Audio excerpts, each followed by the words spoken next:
Ike serves in the Demon Lord's army and is the grandson of Romberg, a famed magician who served in the Demon Lord's army, who's known by all. He now leads his army of demon-human soldiers over the city of Arsenum. They destroy the city walls, and he directs his vanguards of ogres to move forward. Armed with axes and hammers, thousands of troops attack the city, while Ike is watching atop a mountain. A pigman-like creature compliments his captain on how fast Ike was able to conquer the city walls, doing it faster than what was expected of him, complimenting his strategic mind, as they would have never guessed battling rams would be so effective.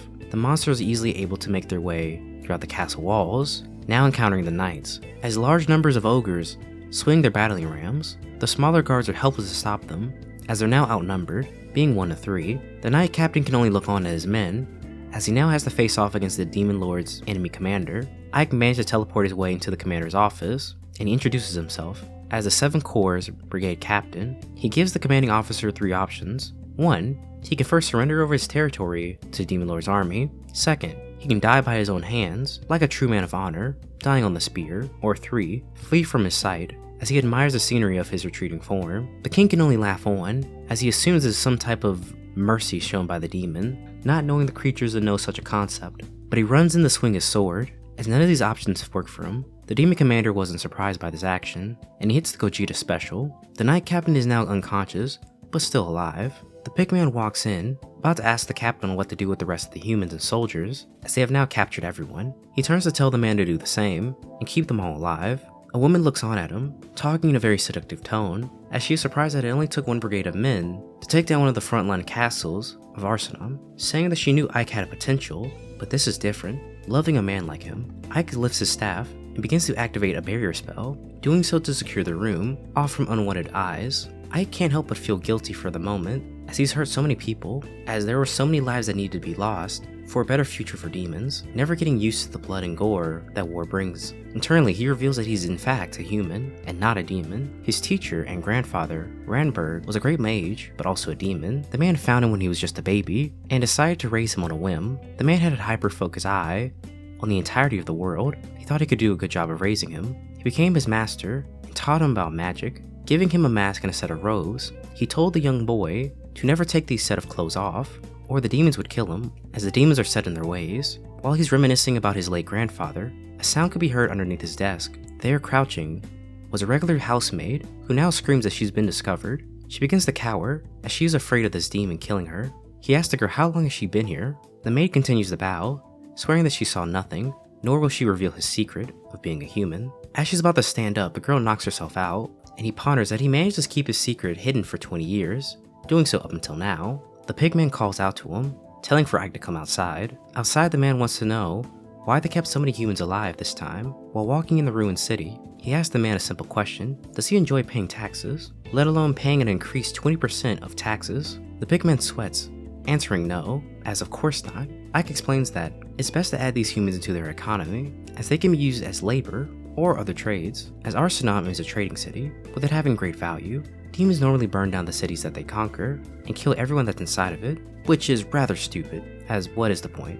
But Ike knows one thing: no one, not even demons, like paying taxes. The townspeople block their path in order to speak to the commander Ike about their current situation. The pigman is offended by the mere humans, feeling so bold to come speak to Ike directly. Ike stops him before he can go into some type of tirade, as this would only conflict the situation further. He allows the man to speak. The old man explains that he wants to know how much he exactly wants them to pay in taxes. He tells the town people that their tax rate will not be changing, which makes everyone feel relieved, as they're not expected to pay more or die.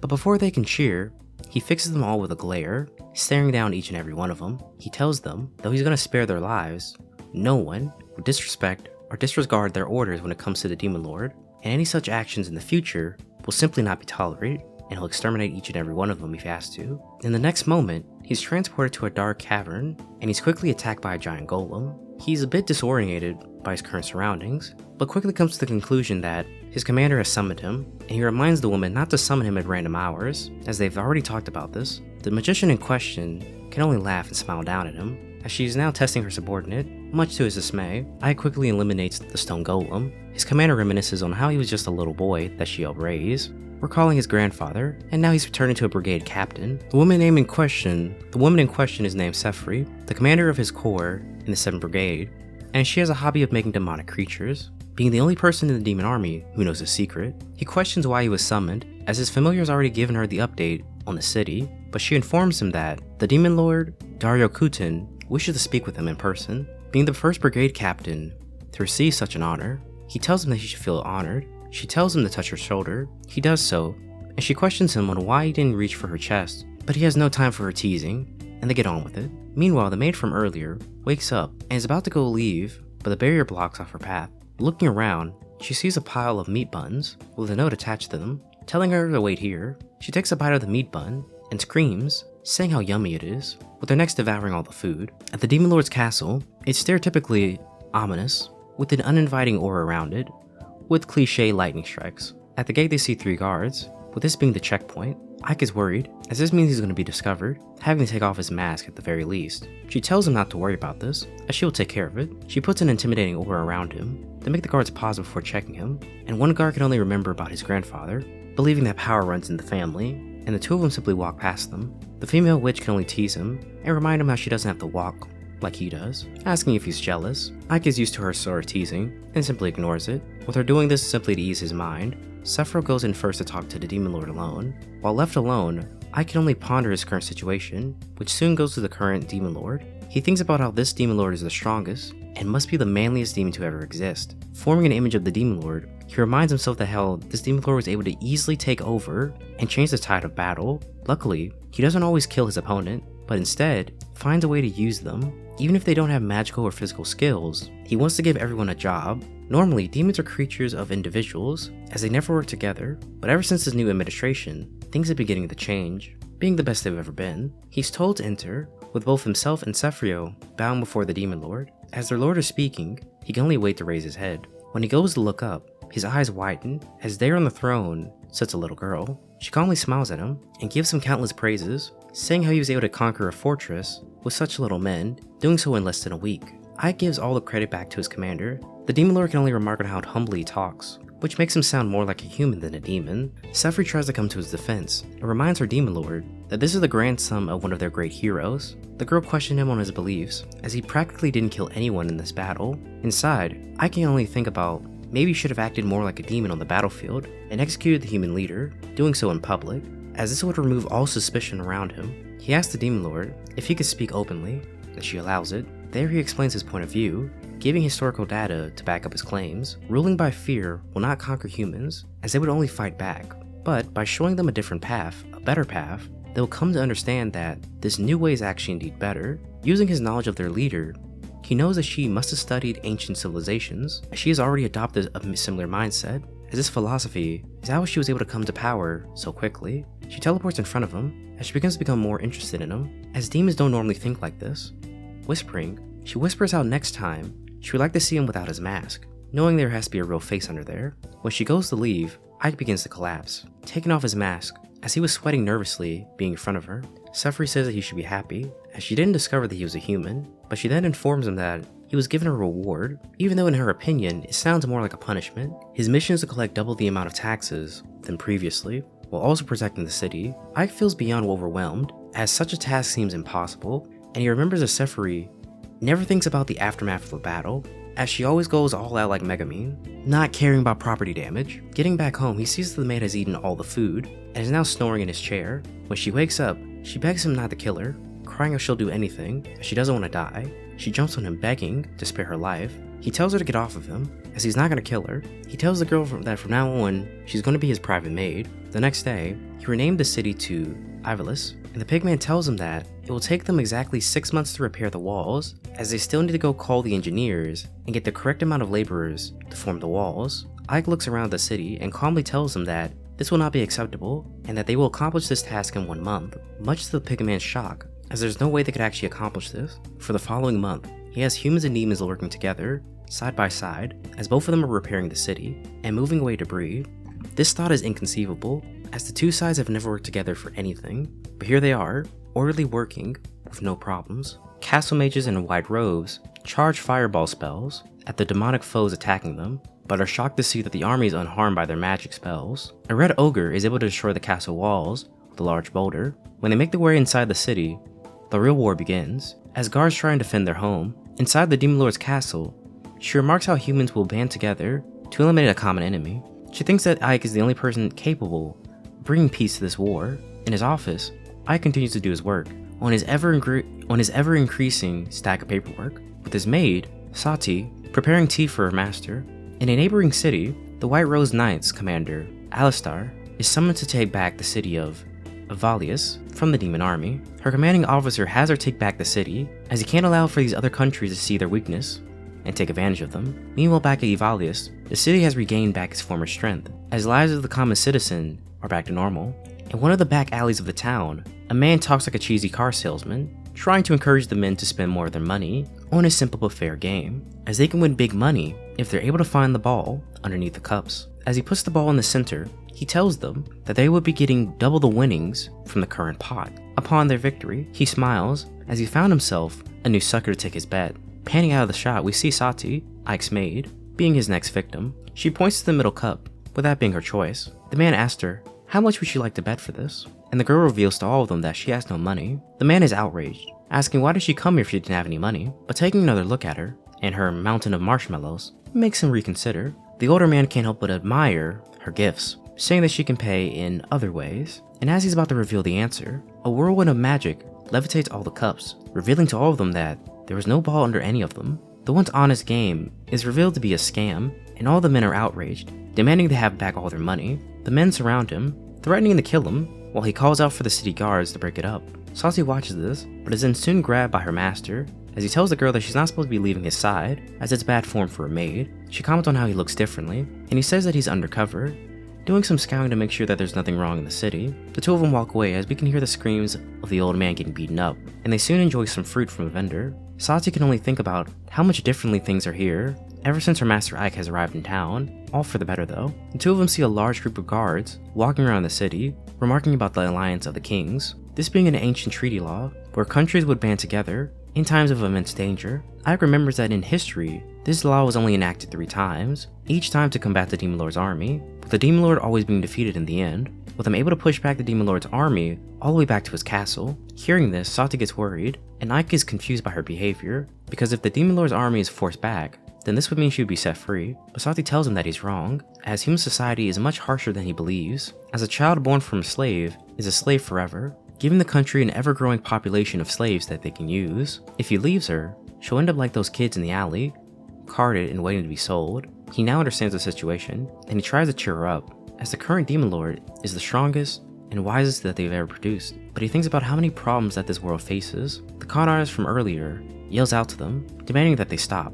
When we see him, he has a black eye and a lot of other bruises. He's mad that they pulled that trick on him, and Sati reminds him that he's not the victim here, as he was swindling people out of their money. He tells the girl to shut up and take responsibility, creepily licking his lips, as he has devious intentions with her body, with him also demanding money from Ike. As compensation, he freezes the burlier caveman-looking guy, then surrounds them with ice shards. He tells the man that he has a question to ask him, but the older man cuts him off, demanding that he be released right now. As he continues to babble on about his own nonsense and idle threats, Ike quickly silences him. He apologizes for his actions and says that he'll answer any of Ike's questions. On the question about the soldiers in town, he tells him that Rosario's army wants to land a blow on the Demon Lord's army, doing so before the alliance is formed, as they want to gain glory to obtain themselves a better standing before the council meeting. That way they can have a foothold in negotiations, as they can secure an economic advantage after the war ends. But the same thing could be said about if they fail and are proven to be weak or incompetent. The man continues as there is only one place Rosario's army can even attack, being this city, as the current gate is a mess and it has poorly made defenses. Now that he's given up his information, he demands to be let freed and get rid of his spears, but Ike turns to leave, killing both men, not even giving it a second thought. In his castle manor, Ike is back at work, when his door is then barged open, and a girl with pink hair makes her way over to him. She's a little annoyed that Ike-sama didn't call her back to his quarters, and instead she had to search for him. He informs her that he was doing some scouting earlier, as soon the city will be attacked by an army, but the girl's still mad, as that's not the point. Looking over, she sees Sati, asking who the girl is. The Batgirl sees his new maid, and calls her ugly, which makes Sati to have a tick mark. She really tells Ike to get rid of his maid, as he can have her as a personal maid. Sati, still angry, tells the Batgirl to let go of her master, as Ike is tired from a long day, so she's gonna help him retire back to his room. Lilith tells the human girl to remember her place, and not to openly trying to seduce her master right in front of her. Two of them can only help him get into a glare-off between each other, with both of them feeling their positions are being threatened by the other girl. Outside, a sizable army is silently working on preparing their attack, moving around wooden logs and loading up catapults. The knights comment on how it doesn't seem like they've even prepared their defenses, and another knight comments on how they were probably short of time and resources, so they weren't really able to rebuild the gate. As the commander is about to give the order to attack, a hand from underneath the ground wakes up, and a CGI skeleton guard. A guard tells them to defend the engineers, as skeletons cannot defeat them in battle, but his sentence is cut off, as he's been shot dead with an arrow. Looking up, we can see goblins shooting up from a higher position. The knights begin to be overrun by what they thought would be a weaker opponent, forcing them to call a retreat, and all the men run away. I can only look on with his pigman, impressed by their captain's decision to do a hasty retreat and regroup for another day. The pigman says that it's all because of Ike's scouting, as they were able to make proper defenses all around the city just in case. He tells him not to flatter him too much, but the pigman truly means that. Unseen by both of the men, a lone figure takes a shot at Ike, and is able to shoot an arrow right in his chest, making him pass out. Back in their capital city, Amanda is being briefed about their recent failure of the Rose Knights, and how they had to retreat because the demons made some cowardly traps that caught them off guard. He tells this man not to make excuses and accept their loss, demanding that the commanding officer be punished and jailed for their failure. Shocking this guard, as their best man, Commander Alistair, was the person leading their charge and is now being imprisoned. He tries to make their captain reconsider, as this would greatly affect the soldiers' morale, but the man still doesn't care, as the king would have his head if he didn't take actions. That night, Ike wakes up back in his mansion, in his bed, with all of his wounds already being treated, and his mask and robe to the side. Looking to his left, he can only see the sleeping beauty, that being his commander, Sefri. He can only sweat drop by his bigger sister figure, peacefully sleeping there. He then goes to wake her up, asking her why she's sleeping in his bed. She begins to tease him again, asking why he's so mean to the woman that had saved his life, and treated all his injuries, wondering if he's now going to ravish her, making Ike deadpan, waiting for her to be done with her little teasing. When she gets up, she informs him that she was able to remove the arrow and heal his injury to the point that he doesn't even have a scar, as she was called here to save him. She warns him that in the recent attack, no human died again, and actions like this would be suspicious to the Demon Lord, with this only going to raise up more questions for her. Asking for him to be careful, Ike wishes for a world that both demons and humans can coexist, and if he has to kill thousands of humans to accomplish this goal, then his dream will never be achieved, as that would not be the true way to do it. He believes that someone truly must have infiltrated the castle. Lilith soon barges into his room, jumping on Ike, saying how worried she was. Salty also makes her way over to her master, smiling deviously at him, as she's not going to be left out of any bedtime fun. Lilith can only glare at the ugly girl, reminding her that she may be the personal maid, but she's still just a human, with Lilith thinking that Ike was only going to pick a demon wife. The two of them begin another round of glare-offs. Luckily, a hand grabs Lilith and tosses her out the room. Much to her shock, we find out that it was the pigman. While Lilith is making all type of fusses outside the room, Salty can only give him a thumbs up, respecting the pigman even more, but Ike has had enough of this and looks straight at the pigman, telling him that it's time for their meeting. He tasks his man with finding out the location of the Rose Knight's captain, believing that the one that shot him had to come from her army. Outside, they can only sigh as Lilith is making all types of childish name-calling. Days later, he's given information about the Rose Knight captain, with her name being Alistair, and she was in prison for her recent failure to take back the city. The prison is a large, intimidating tower. Lilith questions her leader on why he's constantly trying to do everything by himself. Ike wonders why she's even here, as he didn't give her any orders to come with him, but she ignores his attitude, as she was jealous that he made a human girl come with him last time, not thinking that it's fair, remarking how they can have some other type of fun with just the two of them here. Ike eventually gives in and allows her to come along with him, only if she can keep her mouth shut. In the bushes, he's happy to see that the prison has low defenses, but he doesn't know how to quietly get past them, and while he's thinking about overcomplicated plans, the girl simply knocks them out, in a steaming pile. Ike just goes with it. Inside the tower, they can see hundreds of different cells, going around in a circle, with stairs in the center that go in a spiral pattern. He questions where the commander is, and she sweetly tells him that he doesn't have to worry about that, as she quickly knocks out the nearest guard, forcing him to tell her where the captain is, and then grabbing all his keys. Grabbing his keys, she tells Ike that they place Alistair on the top floor. Soon more guards run over to them, trying to stop the intruders. Ike isn't surprised that they've been found out, given Lilith's antics. Lilith gives him the keys, and purrs in delight, telling him to go ahead. She promises not to kill any of them, as she already knows his policy on this, with this already being a routine with the two of them. Ike is quickly able to find her cell, and goes in to open her cell. He sees that the room is spotless, with no girl in sight. A girl shrouded in a gray hoodie goes in to attack him, doing so with her small dagger. He's able to easily dodge her swipes, and subdue her. He soon gets off of her, and she questions if he's come here to laugh at her, being at her current position, but he denies this, as he wants to know a simple thing about if the girl was the one that sent the assassin after him. With him already considering that someone else might have tried to kill him, Alistair questions him on if he's a human, shoving a dagger to his neck. More of the guards realize that Alistair is being attacked, and run to try and defend her. Soldiers continue to climb to the top of the tower, but they seem to be confused about the whereabouts of the intruder. Outside the door, Ike and the now known female knight, Alistair, watch the men search for them. She points the blade to his throat, demanding that he answer the question, if he's a human or not. The soldiers finally manage to catch up to them. He stares at her for a moment, and agrees that he will not move. His spell manages to distort the world around him, and the female knight can only question, what has he done? As now she feels dizzy, she questions if he actually stopped time, and he denies such a claim. The guards that were once running at him are now looking stationary at their position, but if you look closely, you can see that they're still moving, just doing so much slower. He tells the men not to move as he might actually cause them more pain than necessary, stating that they should stay back. Using the spell, Black Wind, to blow them away, a much larger Black Knight arrives to attack Ike. He's halted for a moment, but then uses a gravitational spell to render his body to the floor, but there's so much force behind his move that he makes the knight plummet 10 stories high. Luckily, the man is still alive, but this is also because of Ike's spell. This shocked the blonde knight, as demons would normally never do such a thing. As she's trying to think about his reasoning as to why, she begins to hear the ground around her give out, and as she's still unable to move because of the spell, she's about to plummet to her death. Soon Ike flies down to catch her, doing so in midair. Once she has access to her body again, she pushes him away. Ike decides that he should introduce himself, as he hasn't done so originally, reminding the girl of his status as the commander of the Demon Lord's army. She cuts him off to ask if he's really a demon. Again, he reminds Alistair of his role in the demon army, as it would be impossible for a human to have such a role with the Demon Lord army. He then questions her if she was the one that sent the archer to assassinate him at the castle. The girl says that she will not answer such a question. As a Knight of the Rose, she can't give out such information. Ike intimidates her, causing her to reflexively walk back, forcing her back against the wall. As he's leaning against her, he deems the only way he can get the information that he wants is to read her mind, calling for a mind-reading spell to know the truth. Lilith walks over as she's finished, but she notices that Ike is flirting with another girl, getting upset. She's playfully furious that he's fooling around with another woman when she's right here, reminding him if he wanted to do such a thing with a person, all he needed to do was ask her. Having finished his business, Ike says goodbye to Alistair. Lilith is mad as he's just ignoring her.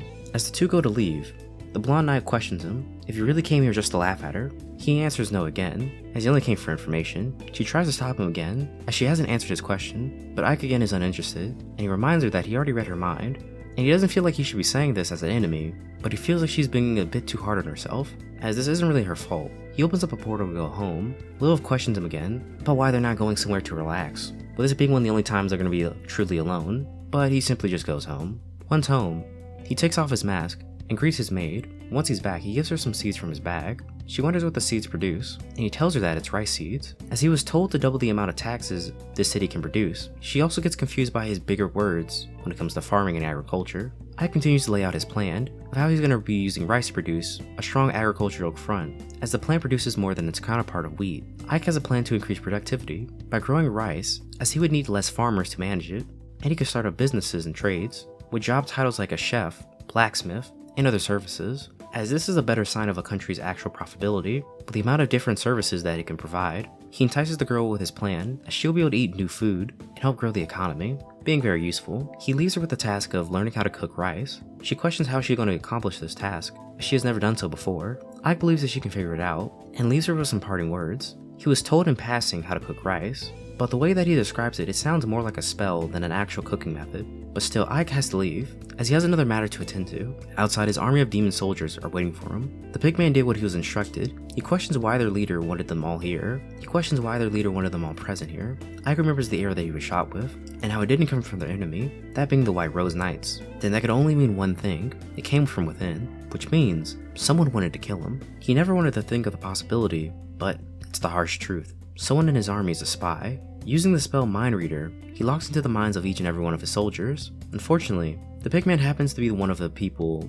The pigman happens to be one of these casualties, and he starts acting sus, looking at his leader with heart-shaped eyes, which slightly weirds him out. After carefully searching through the entirety of the city, he's able to read the mind of a goblin, looking around frantically, asking if he's been discovered. Ike now knows the identity of the spy, and teleports in front of him, demanding to get some answers. Later that night, Ike pays a visit to a bathing Sefri, who's interested in why he made a sudden house call. He simply stares at her, not affected in the slightest by her modest appearance, saying that he's used to it by now. making her rather disappointed. As he turns to leave, her words stop him, as she's already deduced that there's a traitor. He turns around to confirm her hunch, saying that it was the second commander, Jace, the one-eyed goblin. The woman is hardly surprised that it was Jace, as he is a highly intelligent veteran who's a constant schemer. He questions what they should do. She suddenly stands up, which earns a slight blush and head turn from Ike. She gives him a pose, but promises to punish the man accordingly. The goblin in question is wearing an eye patch and clothes, which is uncommon for goblins. The goblin named Jace talks about how Ike lived from the arrow shot.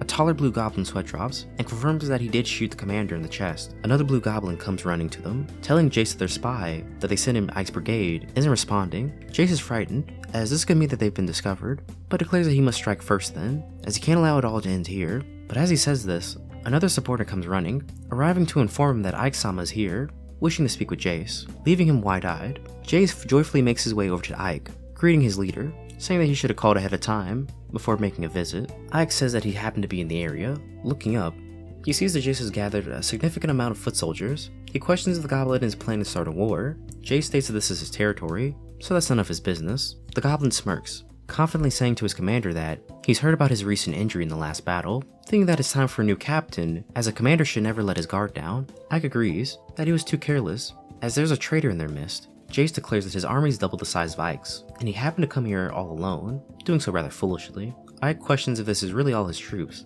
Before Jace can even question why he would ask such a thing, the sky turns black, and red meteor-like balls are being hurled from the sky. Above they can spot the witch floating, raining fiery balls of death, destroying every building in sight. Sefri is getting giddy, as she is sure that Ike can survive such an attack, while Ike is annoyed, as she is doing what she normally does, again, which is destroying everything in sight. Skeleton Knights arrive in the city, as they were sent here to destroy every remaining soldier in the army, as they're all now traitors. I can only think about the property damage that Sefri is causing, questioning how he's going to be able to rebuild the city. Jace can only cower behind some rubble. Ike teleports behind him, asking if he'd like to surrender now, or after he's lost everything. Jace tells his men nearby to kill him. Ike is able to easily defend himself from both sides, using a combination of different spells, some being shots that repel, and other being shots that pierce the goblin's flesh. Meanwhile, Jace hides like a coward, while some of the more smarter men yell out asking where the captain is, so he can properly direct them in battle, but Jace evilly smirks, as he hops from rooftop to rooftop, planning to sacrifice all of his men if it means he can escape. He curses the walking TV show, that being Auntie Cougar Sefri, promising to get revenge on her. A large ogre then attacks him, but he manages to use a smoke bomb and escape, with other men calling to surround him. Jace secretly placed a portal, doing so ahead of time, for just such an occasion, but he does vow to win next time against Sefri. A fireball is aimed towards him. He manages to dodge it, and is surprised to see that Ike still found him, and knew about his escape plan. Ike demands that he just simply surrender, as he's already had one of his familiar bats follow him from the beginning. Jace feels like he's being toyed with, and goes in for an attack, but Ike easily blocks it, then pushes him against a tree. He remarks how he might be a veteran, but he's one that only plots and schemes, making his combat skill rather dull. With binding magic, vines grab a hold of the traitor's limbs, holding him in place. Jace admits that he's lost, but he still doesn't give up scheming, as he tries to flatter Ike, praising his magical ability, strategic mind, and saying that he has potential to be even greater. He cockingly questions why doesn't he want to be the next demon lord, offering to aid him in this quest. Jace is trying to play off the primal thought process of a demon, as he believes that Ike doesn't enjoy the rule over the new demon lord, as instead of conquering and enslaving the world, all she does is make rules, with many of the army agreeing with him, saying that the two of them could change the entirety of the army together, as the current ruler doesn't even want her own position. It's like Jake figured that all demons think alike, or that he's just dealing with a more stupider opponent, as it's pretty obvious by his smirk that he's trying to betray him. Jace goes to ask if he'll join with him, but Ike refuses. Jace thought he accepted it, and then quickly throws a dagger at him, aiming for the skull, but with his time alter spell, Ike is able to move his head out the way. Ike notices by his word choice that it sounds like other people are helping him, so he questions him on the identity of this person that's helping him. Jace vows to never tell them, but that's when Sefri arrives, demanding some answers, saying she will accomplish this even if she has to rip out his head and put him back together. She is going to get some answers. Ike tells her to wait, as he'll handle the situation, but Sefri sharply tells him off, saying that his methods take too long, and she's tired of all these games. As she goes in to enact her judgment, Jace begins to rash out in hives, with him all over his body, and his skin starts to turn purple. The two of them realize that he's been poisoned, and they assume that his contacts are the ones that silenced him. Ike is shocked at how cowardly their methods are, as they would even do this to one of their own comrades. Sefri isn't surprised in the least. She asks Jace to give her the name of his contact, so she can get revenge for him, mostly lying, as she doesn't really care about Jace. Jace is about to give up the name, but he dies. Ike pities his second in command, but Sefri doesn't care, as he was a traitor in the end. Ike wonders if feeling this way is what makes him human. In the Demon Lord's castle, Ike and Sefri were called in by the Demon Lord, Dario Kutin. She questions the woman if she knows the reason for her summon. Sefri nods, saying that the person behind this is the head of the third corps, Bastio. The Demon Lord asks if she has any proof, and Sefri says that she does. She states that this man wanted to kill herself and Ike, doing so in the same place, so that he could later attack Dario Kutin. The Demon Lord shows no emotion, and lets the man in question to defend himself against these accusations. The Headless Knight soon enters to defend his honor against the two of them.